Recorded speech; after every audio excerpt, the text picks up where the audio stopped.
Je ne sais pas vraiment quand tout a commencé. Peut-être ce matin-là, quand le soleil caressait les façades ocres de la vieille ville et que j'ai croisé son regard au marché de Koursaleyah.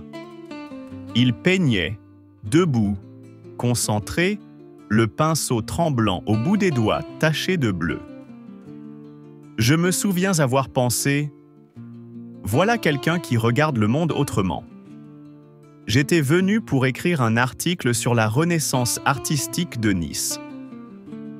J'avais 42 ans, marié depuis 15, mère d'une fille qui étudiait à Paris, et j'avais appris à vivre avec le vide tranquille d'une existence bien ordonnée.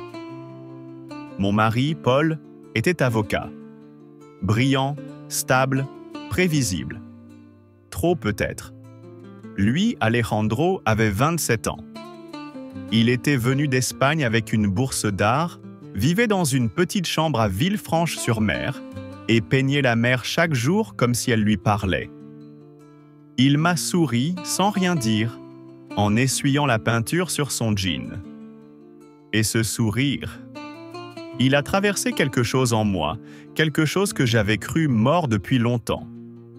Les jours suivants, je suis retourné au marché. Toujours le même prétexte. Je fais un reportage. Mais en vérité, je venais le revoir. Il avait cette façon étrange de me regarder, sans insistance, mais avec une intensité silencieuse. Comme s'il voyait au-delà des mots. Un jour, il m'a proposé un café. Nous nous sommes assis sur la terrasse d'un petit bistrot donnant sur la mer. Il parlait français avec cet accent espagnol qui rend chaque phrase douce, presque chantée. Il m'a raconté Tolède, son enfance pauvre, sa mère qui cousait des robes pour payer son école. Et moi, j'ai parlé de Paris, de ma vie qui semblait si pleine de choses et pourtant si vide. « Vous êtes triste », m'a-t-il dit doucement. « Non, fatigué seulement. » Ce n'est pas la même chose. Cette phrase a résonné longtemps après. Nous nous sommes revus. Par hasard d'abord, puis plus volontairement. Il me montrait ses toiles, je lui lisais mes textes. Nous parlions de littérature, de musique, de la peur de vieillir, de la beauté qui s'enfuit. Et puis, un soir, sur la promenade des Anglais, il a pris ma main. Simplement. Sans prévenir. Je n'ai pas bougé. La mer était calme. Le vent portait le parfum du sel et des fleurs, et dans ce silence suspendu, j'ai senti mon cœur battre plus fort que depuis des années.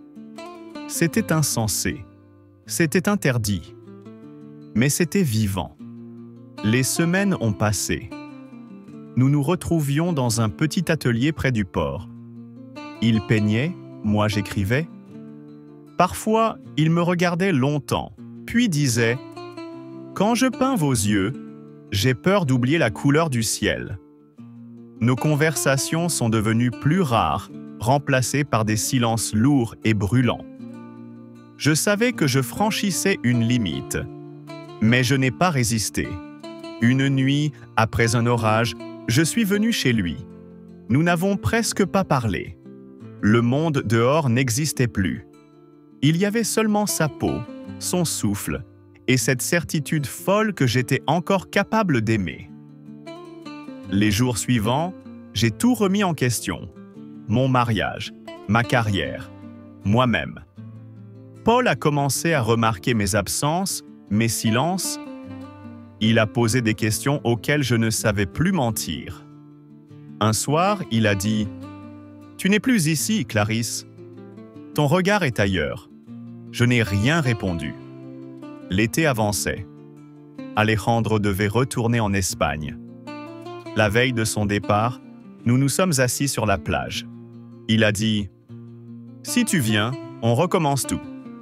Je ne te promets rien, juste la vérité. » J'ai regardé la mer, si bleue, si vaste. Et j'ai pensé à ma fille, à ma maison, à cette vie que j'avais construite comme une forteresse. J'ai murmuré « Je ne peux pas. Pas maintenant. » Il a hoché la tête, sans colère. « Alors je t'attendrai dans mes tableaux. » Quand il est parti, il m'a laissé une toile. Un portrait de moi, de dos, face à la mer. Le titre, Elle regarde le vent. 2 ans ont passé. Je suis resté à Paris, j'ai repris mon travail, j'ai divorcé en silence. Je croyais l'avoir oublié. Jusqu'à ce jour d'hiver, à Madrid, où j'ai vu son nom sur l'affiche d'une galerie, Alejandro Ruiz, Les femmes du silence. J'y suis entré, le cœur tremblant. Et là, au milieu de la salle, un tableau. Moi, encore. Mais cette fois, je n'étais plus de dos. Je souriais. J'ai senti une présence derrière moi. Je savais que tu viendrais, a-t-il dit. Je me suis retourné. Son regard n'avait pas changé, ni le mien. Nous avons marché dans les rues de Madrid sous une pluie fine.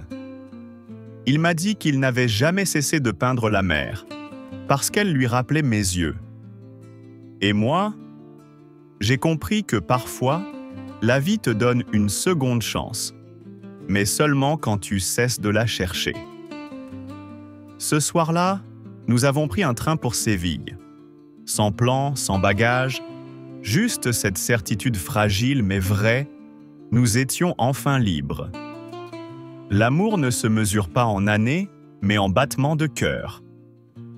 Abonnez-vous à la chaîne.